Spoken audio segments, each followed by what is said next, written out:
حضرت ابن عمر رضی اللہ تعالیٰ عنہ راوی ہیں، فرماتے ہیں قال رسول اللہ صلی اللہ علیہ وسلم ما تجرأ عبد افضل عند اللہ من جرأت غیظ یکظم ہوا ابتغاء وجہ اللہ تعالی۔ رسول اکرم صلی اللہ علیہ وسلم نے فرمایا جو شخص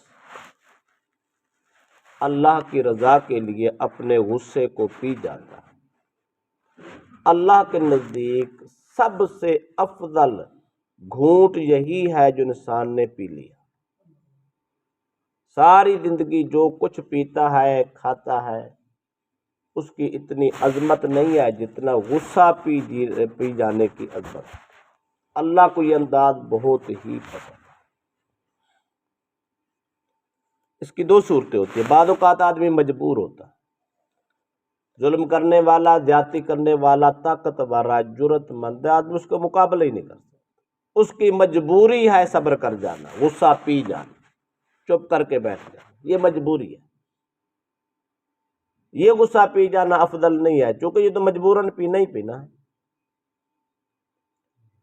اگر انسان کے پاس طاقت بھی ہو، جرأت بھی ہو، حوصلہ بھی ہو، مد مقابل کو وہ گرا بھی سکتا ہو، اس کو پست کر بھی سکتا ہو، بدلہ لے بھی سکتا ہو، ایسی صورت میں اگر کوئی شخص غصے پہ قابو پا لیتا ہے محض اس لیے کہ میرا رب راضی ہو جائے، مجھے کوئی حرج نہیں ہے، میں اس کو معاف کر دیتا ہوں، ایسی صورت میں غصے کو پی جانا اللہ کو بہت ہی زیادہ پسند ہے۔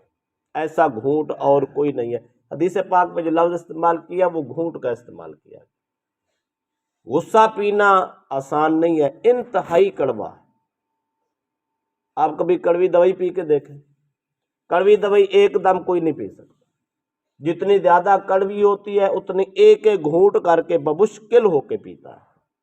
اللہ کے نبی نے وہاں پہ غصے پینے کے وقت جو لفظ استعمال کیے ہیں وہ گھونٹ کے استعمال کیے۔ اللہ کے نبی کو پتا تھا غصہ پینا بہت مشکل ہے، لیکن جو انسان پی جاتا ہے رب کے ہاں اس کی عزت بہت بڑی ہوتی ہے۔ دوسری بات حضرت عبداللہ بن عباس رضی اللہ تعالیٰ عنہ سے، یہ قرآن پاک کی تفسیر کر رہے ہیں۔ اللہ پاک نے قرآن پاک میں ارشاد فرمایا ادفع باللتی ہی احسن، اس غصے کو اچھے طریقے سے ڈیل کرو، اس کو دفع کرو، اپنے سے دور کرو۔ اس کی تفسیر میں عبداللہ بن عباس فرماتے اس احسن سے مراد یہ ہے الصبر عند الغضب والعفو عند الاساءة۔ فرماتے جب انسان پہ غصہ ہو، غضب طاری ہو، اس وقت صبر کرنا یہ احسن ہے۔ اگر کوئی شخص برائی کرے اور زیادتی کرے، اس کی برائی کے وقت اور زیادتی کے وقت اگر انسان اس کو معاف کر دے یہ بھی احسن ہے۔ ایک ہوتا ہے حسن، حسن کہتے ہیں اچھا، ایک ہوتا ہے احسن، بہت ہی اچھا۔ اللہ کے نبی نے بلکہ حضرت عبداللہ بن عباس رضی اللہ عنہ نے احسن کے الفاظ بیان کیا ہے، فرماتے ہیں صبر کرنا غصے کے وقت یہ بہت اچھا ہے، اور کسی کو معاف کر دینا برائی یہ بھی بہت ہی اچھا ہے۔ دیکھیں نا، اصول یہ ہے کسی آدمی کا برائی کا بدلہ لینا یا برائی کو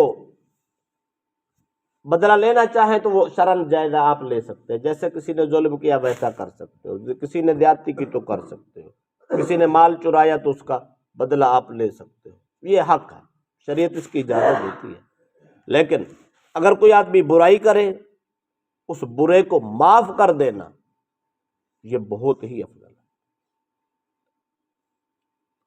اسی طرح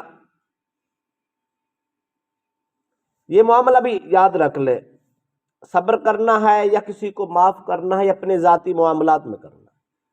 میرا ذاتی کسی نے نقصان کیا اس کو میں معاف کر سکتا ہوں، اور کر دینا افضل و اعلیٰ ہے۔ کوئی میرا ذاتی مال چرا رہا ہے میں اس کو معاف کر دیتا ہوں، افضل و اعلیٰ، اس میں کوئی عرض نہیں ہے۔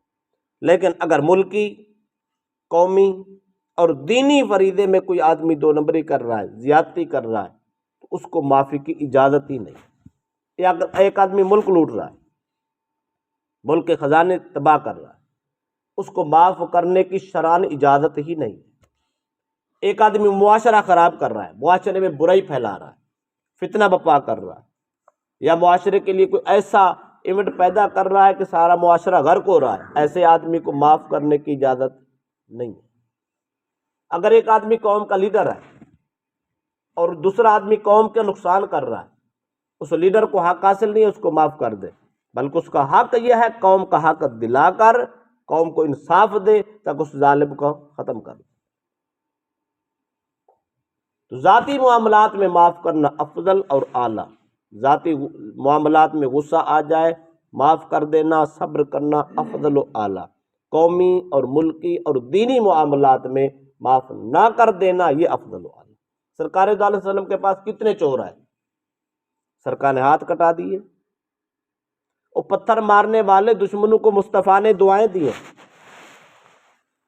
جنہوں نے جلا وطن کرایا تھا، مکہ چھڑایا تھا، میرے مصطفیٰ نے معاف کیا ہے، کیونکہ ذاتی معاملات، ذاتی تکلیف ہوئی ہے، معاف کر دیا۔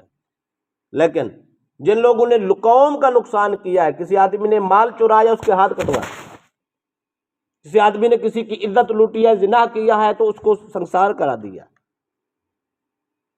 قومی معاملات نہیں معاف کرنے، اس کی سزا دینا لازمی ہے تاکہ معاشرہ بچ جائے، ہماری قوم بچ جائے، ہمارا ملک اور ملت علاقہ بچ جائے۔ یہ تو ہے احسن، معاف کرنا بھی احسن، صبر کرنا بھی احسن، اللہ کو بہت ہی پسند ہے۔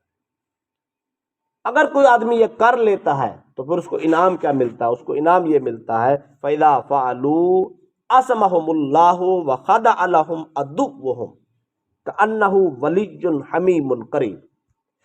نبی اکرم صلی اللہ علیہ وسلم کے جلیل القدر صحابی ہے جناب عبداللہ بن عباس، وہ فرماتے ہیں جب انسان اپنے غصے پہ صبر کرتا ہے، کسی کی برائی کا بدلہ وہ نہیں لیتا، معاف کر دیتا ہے، تو اللہ تبارک و تعالیٰ اس انسان کی اپنی جان اور اس کے خاندان اور احباب کی جان کو اللہ محفوظ کر لیتا ہے، اللہ خود ذمہ لے لیتا۔ اللہ فرماتا ہے میرا بندہ تو نے میری رضا کی خاطر میرے بندے کو معاف کیا ہے، آج کے بعد تیری ضمانت میں دیتا ہوں، تیری حفاظت میں خود کروں گا، تیرے مال کی بھی حفاظت ہوگی، تیری جان کی بھی حفاظت ہوگی، تیرے احباب و اہل خانہ کی بھی میں حفاظت کرتا ہوں، حفاظت کی ذمہ داری خدا لے لیتا۔ دوسری بات، رہ گیا دشمن کدھر جائے گا؟ خَضَعَ لَهُمْ عَدُوُّهُمْ، اللہ تعالیٰ اس کے دشمن کو پست کر دیتا ہے، نیست و نابود کر دیتا ہے، شرمندہ کر دیتا ہے، عاجز کر دیتا ہے، اس کو ذلیل اور خوار کر دیتا ہے، اور معاف کرنے والے کا سر اللہ پاک بلند کرتا ہے۔ کتنا بلند کرتا ہے؟ وہ فرماتے ہیں كَأَنَّهُ وَلِيٌّ حَمِيمٌ قَرِيبٌ، اللہ اس کو اپنا قریبی دوست بنا لیتا ہے۔ معاف کرنے والے کو رب بہت ہی پسند کرتا ہے، سارا زمانہ دنیا کا یار ہے، معاف کر دینے والا خدا کا یار ہے، اللہ اتنا قریب کر دیتا ہے، گہرا دوست بنا دیتا ہے۔ اگر کوئی شخص چاہتا ہے کہ میں رب کا گہرا دوست بن جاؤں، اسے اپنے بھائی کو معاف کر دے، بہن کو معاف کر دے، بابا خاندان کو معاف کر دے، کوئی بھی دوست احباب میں زیادتی کرتا اس کو خدا کی رضا کے لیے معاف کر دے، بس اتنا کام کرنا بندے کا کام ہے، قریبی دوست گہرا دوست بنا لینا یہ مولا کا کام۔ اگر کسی کو خدا سے دوستی کی ضرورت ہے تو یہ کام کرنا۔